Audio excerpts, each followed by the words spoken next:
Hello my dear students, कैसे आप लोग students. Welcome to our YouTube channel Alok professionals. Students, हम लोग BCom first year second semester के बच्चों के लिए एक बहुत ही इंपॉर्टेंट सब्जेक्ट उनका कवर कर रहे थे, जिसका नाम था इनकम टैक्स।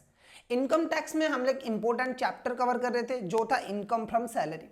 हमने सैलरी चैप्टर में सब कुछ ऑलमोस्ट कवर कर लिया है, तो आज हम बाकी के जो रिमेनिंग कॉन्सेप्ट्स है परक्विजाइट्स के वो कवर कर लेंगे। उसके बाद एक दो क्लासेस हम उसके क्वेश्चंस आंसर में डिस्कस करेंगे कि उसकी क्वेश्चन कैसे आ सकता है। उसके बाद हम लोग एक और नया चैप्टर स्टार्ट करेंगे। तो आज जो भी रिमेनिंग हमारे परक्विजाइट्स थे, जैसे कि आपका क्लब फैसिलिटी है, जैसे कि आपका मूवेबल एसेट अगर एम्प्लॉयर ने एम्प्लॉय को बेचा है सस्ते रेट पे, उसका क्या ट्रीटमेंट होगा। उसके बाद आपका profit in leave of salary क्या होता है, सैलरी से जो डिडक्शन मिलता है वो कितना मिलता है, ये सब हम लोग आज की क्लास में डिस्कस करने वाले हैं। ओके, तो छोटा सा क्लास होने वाला है आज का क्लास। ओके, उसके बाद हम लोग सैलरी का क्या करेंगे, क्वेश्चन सॉल्व करेंगे। राइट, बिल्कुल सर। सो क्लॉब फैसिलिटी, देखो अगर एम्प्लॉयर ने एम्प्लॉय को क्लॉब फैसिलिटी प्रोवाइड किया है एंड वो फ्री ऑफ कॉस्ट में है, तो ये एक परक्विजाइट है बिल्कुल। और परक्विजाइट अगर एम्प्लॉयर से मिला है तो ये टैक्सेबल होगा। किसके हाथ में से टैक्सेबल होगा, ये टैक्सेबल होगा एम्प्लॉय के हाथ में। ओके, लेकिन उससे पहले हमें ये जानना पड़ेगा कि क्लब फैसिलिटी नॉर्मली दो तरह की होता है। या तो एम्प्लॉयर ने आपको हेल्थ या फिर स्पोर्ट्स क्लब का मेंबर बनाया है, या फिर तो अदर क्लब का मेंबर बनाया है। एम्प्लॉयर या तो आपको हेल्थ या फिर स्पोर्ट्स क्लब का बेनिफिट प्रोवाइड कर रहा है, या फिर वो अदर क्लब का बेनिफिट प्रोवाइड कर रहा है। ठीक है, अगर हेल्थ एंड स्पोर्ट्स क्लब का आपको बेनिफिट मिला है then it's fully exempted from tax, इसके ऊपर कोई टैक्स नहीं लगेगा। ठीक है, लेकिन अगर आपको अदर क्लब, जैसे जिसमें जो पब होते हैं, क्लब होते हैं ना, जिसमें दारू भी मिलता है, जिसमें डांस वगैरह भी होता है, जो जिसमें क्या करते हैं, सिंगिंग डांसिंग ये सारा एक्टिविटी चलता है, रिक्रिएशनल फैसिलिटीज प्रोवाइड किया जाता है, अगर उस टाइप का क्लब है तो यहाँ पे आपको देखना पड़ेगा कि भाई मेंबरशिप किसके नाम पे, उस क्लब का मेंबरशिप क्या वो एक इंस्टीट्यूशनल मेंबरशिप है, यानी कि कंपनी के नाम पे उसका मेंबरशिप है, और जो भी कंपनी का एम्प्लॉय गया वो वहां पे वो एंट्री ले सकता है फ्री में और क्लब को एंजॉय कर सकता है, या फिर वो एम्प्लॉय को स्पेसिफिकली मिला है। ठीक है, यानी कि सपोज मैं रिलायंस का एम्प्लॉय हूं। ठीक है, अब अगर मैं रिलायंस का एम्प्लॉय हूं तो रिलायंस वालों ने मुझे क्लब फैसिलिटी प्रोवाइड किया है। मैं जिस सिटी में रहता हूँ वहां पे एक बहुत अच्छा क्लब है, मैंने बोला कि नहीं देखो मैं तो संडे क्लब जाता हूँ, आप मुझे क्लब फैसिलिटी प्रोवाइड करो। तो रिलायंस वालों ने बोला कि हाँ हम आपको क्लब फैसिलिटी प्रोवाइड करेंगे। तो ये क्लब फैसिलिटी कैसे आपने प्रोवाइड किया, मतलब क्लब की जो मेंबरशिप है, मेंबरशिप चाहिए आप किसी भी क्लब में ज्वाइन करने के लिए, तो क्लब का अगर आपको मेंबरशिप चाहिए तो मेंबरशिप किसके नाम पे, क्या मेंबरशिप मेरे नाम पे, क्योंकि दोनों, अगर मेंबरशिप मेरे नाम पे तो उसका ट्रीटमेंट अलग होगा, उसका बेनिफिट मुझे अलग मिल रहा है। अगर मेंबरशिप कंपनी के नाम पे तो उसका बेनिफिट कंपनी को मिलेगा। देखो सर क्या डिफरेंस आता है कि मेंबरशिप मेरे नाम पे या फिर मेंबरशिप कंपनी के नाम पे। देखो अगर मेंबरशिप मेरे नाम पे तो मैं अगर वो कंपनी छोड़ भी देता हूं ना तो मेरे पास वो मेंबरशिप रहेगा। ठीक है, लेकिन अगर कंपनी के नाम पे मेंबरशिप है, अगर मैं कंपनी छोड़ रहा हूं तो मेरे नाम पे कुछ नहीं रहेगा, मेरे जगह पे जो भी एम्प्लॉय काम करेगा उसे वो क्लब का बेनिफिट मिलेगा। तो दो चीजें, अगर मेंबरशिप एम्प्लॉय के नाम पे तो आपने एनुअली जितना खर्चा किया है एंड आपका जो मेंबरशिप फी है both are taxable. Annual fees and entrance fees, जैसे आप मेंबरशिप फी बोलते हो, मेंबरशिप फी जो मिला है, मेंबरशिप रिन्यूअल फी जो कंपनी पे कर रहा है, एंड एज वेल एज आपने जो एनुअली खर्चा किया, जो भी आपने दारू वगैरह पिया है जाके वहां पे, जो भी आपने सर्विसेज उस क्लब का लिया है, वो क्या होगा, आपके हाथ में टैक्सेबल होगा। लेकिन अगर कंपनी के नाम पे मेंबरशिप है तो एंट्रेंस फी यानी कि जो एंट्री करने का जो फी है, मेंबरशिप फी, वो टैक्सेबल नहीं होगा, क्योंकि वो सिर्फ कंपनी के पास मेंबरशिप है। तो कंपनी का एम्प्लॉय जो भी रहेगा उसे वो बेनिफिट मिलेगा, लेकिन आपने जो एनुअल खर्चा किया है वो आपके हाथ में टैक्सेबल होगा। तो बहुत ही सिंपल है sir, health and sports club not taxable. Other club की अगर मैं बात करूं, मेंबरशिप अगर एम्प्लॉय के नाम पे देन फुल्ली टैक्सेबल है। अगर मेंबरशिप कॉर्पोरेट मेंबरशिप है या फिर इंस्टीट्यूशनल मेंबरशिप है तो यहाँ पे दो चीजें आएगा, एंट्रेंस फी आएगा एंड एनुअल फीस आएगा। एंट्रेंस फी नॉट टैक्सेबल होगा और एनुअल फीस क्या होगा, फुल्ली टैक्सेबल हो जाएगा।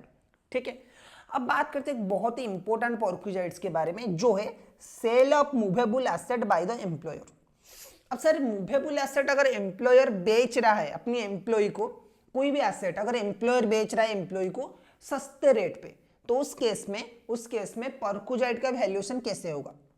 सोचो कि मेरा एम्प्लॉयर, मेरा जो बॉस है, उसने क्या बोला, उसने एक बाइक खरीदा था, ठीक है, मेरा जो बॉस है उसने एक बाइक खरीदा था, बाइक को 2 साल यूज कर, उसने 2022-23 में बाइक खरीदा था, फिर उसने 23-24 यूज किया, 2 साल यूज करने के बाद 24-25 में वो बाइक मुझे क्या कर रहा है, बेच रहा है, ठीक है।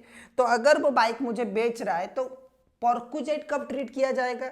जब उस एसेट की जो WDV है, यानी कि आफ्टर डिप्रिसिएशन उस एसेट की जो वैल्यू है वो सेलिंग प्राइस से अगर ज्यादा है, यानी कि अगर एसेट की WDV है, WDV यानी कि डिप्रिसिएशन माइनस करने के बाद जो वैल्यू, वो अगर सपोज 50,000 का है और एम्प्लॉयर मुझसे पैसा ले रहा है 30,000 का सेल प्राइस, ठीक है, सेल प्राइस अगर 30,000 का है तो उस केस में ये जो 20,000 होगा ना, ये मेरे हाथ में टैक्सेबल हो जाएगा, ठीक है, डन सर।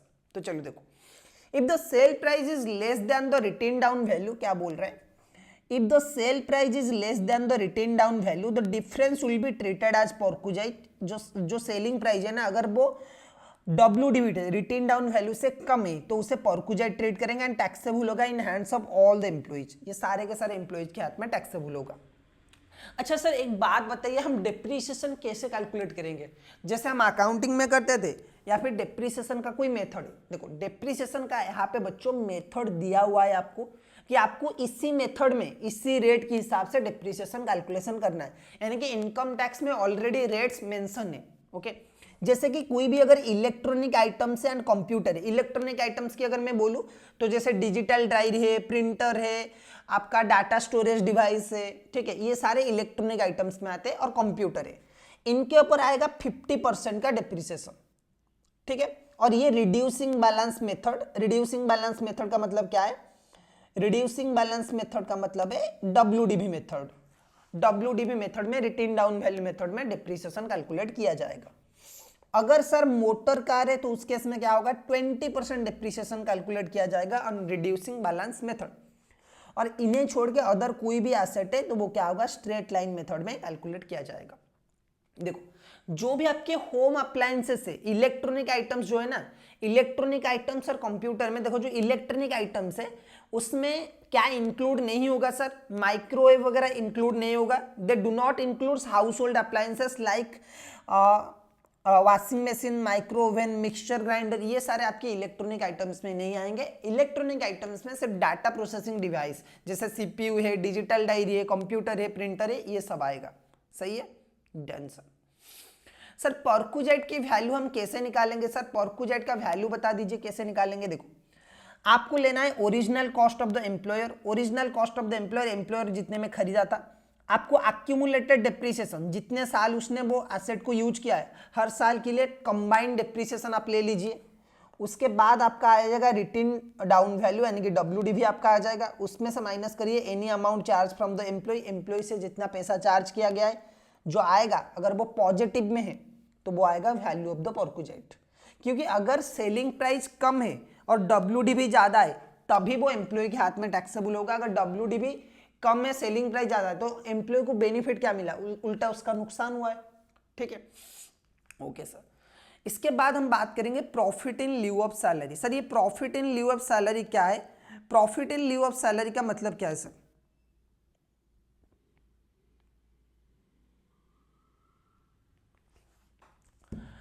देखो profit in lieu of salary का मतलब क्या है? अमाउंट ऑफ एनी कॉम्पनसेशन, किसे हम बोलेंगे profit in lieu of salary. बोल रहा है कि amount of any compensation, amount of any compensation due और received by assessee from his employer or former employer at or in connection with termination of employment, modification of employment and modification in the terms and condition of the employment। अगर employer ने कुछ भी payment किया है अपनी employ को in connection with termination of employment, उसे job से निकाल रहा है, उसकी वजह से अगर कुछ पेमेंट किया गया है, modification of the terms and condition of the employment, employer का जो जॉब था, एम्प्लॉय का जो जॉब था उसमें कुछ टर्म्स एंड कंडीशन में कुछ चेंजेस किया है, मॉडिफिकेशन किया है, तो उसके ऊपर, तो ये अमाउंट अगर मिला है तो ये होगा टैक्सेबल मतलब ये होगा profit in lieu of salary.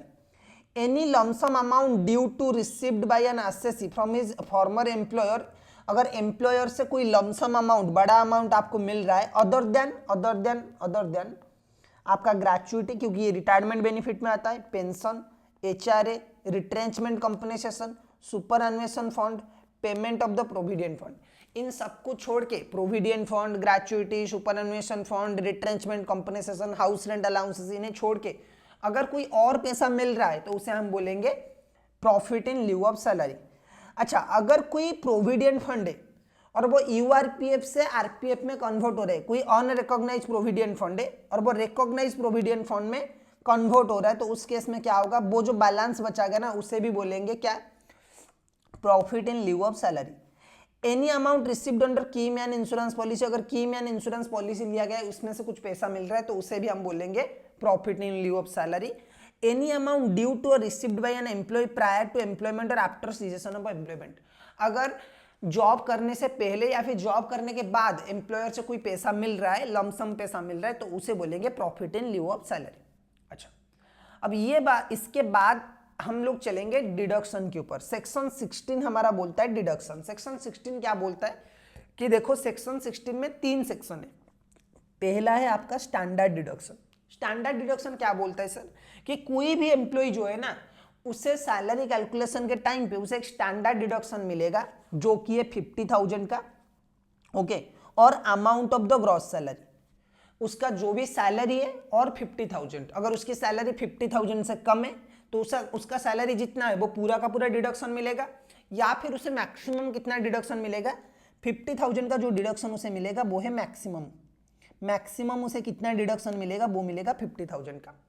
If assessee choose default tax regime, अगर assessee default tax regime choose कर रहा है, ठीक है, अगर एसएससी ने सेक्शन 115 बीएससी चूज किया है तो उस केस में ये जो अमाउंट है ये कितने का हो जाएगा, 75,000 का हो जाएगा, ठीक है, ओके। उसके बाद आता है एंटरटेनमेंट अलाउंसेस। देखो एंटरटेनमेंट अलाउंसेस में क्या बोल रहा है, एंटरटेनमेंट अलाउंसेस में ये बोल रहा है कि एंटरटेनमेंट अलाउंसेस वैसे तो फुल्ली टैक्सेबल है। सर पहले एक बात बता दीजिए कि एंटरटेनमेंट अलाउंसेस होता क्या है। एंटरटेनमेंट अलाउंसेस का मतलब ये है स्टूडेंट्स कि जब कोई एम्प्लॉई अपने घर को कोई कंपनी के लोग या फिर कोई कस्टमर को बुलाता है जो कि बिजनेस के लिए फायदेमंद है और उन्हें चाय कॉफी वगैरह पिलाता है, तो उस टाइम पे उसका जो भी खर्चा होता है उस खर्चे को बियर करने के लिए कंपनी एक अलाउंसेस पे करता है, कंपनी कुछ मॉनेटरी बेनिफिट्स उसे पे करता है जो होता है एंटरटेनमेंट अलाउंसेस। सपोज कोई कंपनी का सीईओ है, एमडी है, वो क्या कर रहा है अपने घर में, उसके घर में कभी कभी मीटिंग्स वगैरह होता है तो बहुत सारे लोग आते हैं, बिजनेस की डील होता है, तो कॉफी चाय वगैरह पीने, मतलब कॉफी चाय और भी बहुत सारी चीजें जो कि गेस्ट को ऑफर किया जाता है, तो इस खर्चे को बियर करने के लिए एम्प्लॉय को क्या किया जाता है, एंटरटेनमेंट अलाउंसेस पे किया जाता है। वैसे तो ये एंटरटेनमेंट अलाउंसेस प्राइवेट एम्प्लॉय के लिए फुल्ली टैक्सेबल है, लेकिन पहले क्या होगा, गवर्नमेंट एम्प्लॉय के केस में क्या होगा कि ये पहले इंक्लूडेड हो जाएगा सैलरी में, बाद में thereafter a deduction is allowed under this section from the gross salary. However deduction under this section is allowed only to government employees. Deduction of entertainment allowances is minimum of the following. Entertainment allowances में आपको deduction मिलेगा इनमें से जो भी कम है, इनमें से जो भी कम है मतलब कौन सा है, एक्चुअल एंटरटेनमेंट अलाउंसेस 5,000 रुपीज और 20% of the basic salary. Actual entertainment allowances 5,000 rupees और 20% ऑफ द बेसिक सैलरी। इन तीनों में से जो भी कम है, इन तीनों में से जो भी कम है वो क्या हो जाएगा, आपका एंटरटेनमेंट अलाउंसेस में आएगा। इंपोर्टेंट नोट की अगर मैं बात करूं, deduction shall be allowed irrespective of actual expenditure incurred whether for official और personal purpose. No deduction is allowed to a non government employee. Non government employee को कोई भी डिडक्शन नहीं मिलेगा। एंड सबसे इंपॉर्टेंट पॉइंट, अगर आपने न्यू टैक्स रिजिम लिया है, डिफॉल्ट टैक्स रिजिम लिया है, तो ये वाला सेक्शन आपको बेनिफिट नहीं मिलेगा, ये सिर्फ ओल्ड टैक्स रिजिम में आपको बेनिफिट मिलेगा। लास्ट में आपका आएगा टैक्स ऑन एम्प्लॉयमेंट और प्रोफेशनल टैक्स। देखो टैक्स ऑन एम्प्लॉयमेंट और प्रोफेशनल टैक्स सेंट्रल गवर्नमेंट नहीं लेता है, ये स्टेट गवर्नमेंट लेता है, ठीक है। और ये जो टैक्स होता है वो एनुअली कितना होता है पता है, कि कुछ कुछ एम्प्लॉयज को 2,000 का देना है और मैक्सिमम जो होगा वो होगा 200 का इंटू 12, यानी कि 2,400 का मैक्सिमम आपको पे करना है। तो महीने का 200 रुपये आपको प्रोफेशनल टैक्स देना है, महीने का 200 आपको क्या करना है, प्रोफेशनल टैक्स पे करना है। So tax on employment or profession is levied by a state under the article 276 of the constitution will be allowed as deduction under cash basis. अगर आपने एक्चुअली पे किया है तब भी वो अलाउड होगा। अगर एम्प्लॉयर इसे पे कर रहा है, वैसे तो पे करना चाहिए एम्प्लॉय को, लेकिन अगर एम्प्लॉयर पे कर रहा है तो ये पहले सैलरी में ऐड हो जाएगा, बाद में एम्प्लॉय क्या कर सकता है, उसका डिडक्शन ले सकता है। लेकिन अगर employee old tax regime follow कर रहा है तो ये डिडक्शन उसे नहीं मिलेगा। सही है। तो स्टूडेंट्स यहाँ पे हमारा जो सैलरी का चैप्टर है वो पूरा का पूरा खत्म हो गया। हमने हर एक चीज को बहुत ही डिटेल में पढ़ा है, बहुत ही डिटेल में हमने डिस्कस किया है। इस वजह से कुछ 12-13 क्लासेस हमारे सैलरी में ही चले गए। देखो स्टार्टिंग से हमने कहाँ किया था, ग्रेचुइटी वगैरह से हमने स्टार्टिंग किया था और अब तक हमने यहाँ तक कवर कर लिया। अब पॉइंट ये पे यहाँ पे कि सर हमें इसका प्रैक्टिकल क्वेश्चंस कुछ आप करवाने वाले हो। बिल्कुल स्टूडेंट्स, जो नेक्स्ट क्लास होगा ना उसमें हम लोग टोटल 5 क्लासेस कवर करेंगे, सॉरी 5 क्वेश्चंस कवर करेंगे, जिसमें हम सारा का सारा पॉइंट कवर करने की सोचेंगे। ठीक है, जैसे आपके एग्जाम में आता है उसी टाइप का क्वेश्चन हम यहाँ पे करने वाले। ओके, 5-6 क्वेश्चन हम लोग ये करेंगे। आपको जो भी क्वेश्चन आपकी बुक में दिया हुआ है, जो भी बुक आपके पास है वो क्वेश्चन आप प्रैक्टिस करिए। अगर कहीं पे कुछ डाउट होता है तो आप मुझे कमेंट सेक्शन में पूछ सकते हो। ठीक है, या फिर मेरा जो अगर नंबर है उसमें आप व्हाट्सएप वगैरह कर सकते हो। ठीक है, बिल्कुल।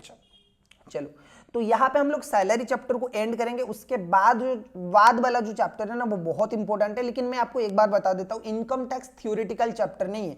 सिर्फ अगर हम लोग थ्योरी कवर करेंगे तो कोई फायदा नहीं रहेगा। इसीलिए इसके जो 2 क्लासेस है, इसके जो अगले 2 क्लासेस है वो बहुत ही इंपॉर्टेंट है, क्योंकि हम लोग एक एक करके सारे क्वेश्चंस आप लोगों के लिए बिट बाय बिट सॉल्व करने वाले हैं। सही है। चलो ओके, तो आज की क्लास में बस इतना ही। फिर एक और क्लास में हम लोग मिलेंगे। Till then keep learning.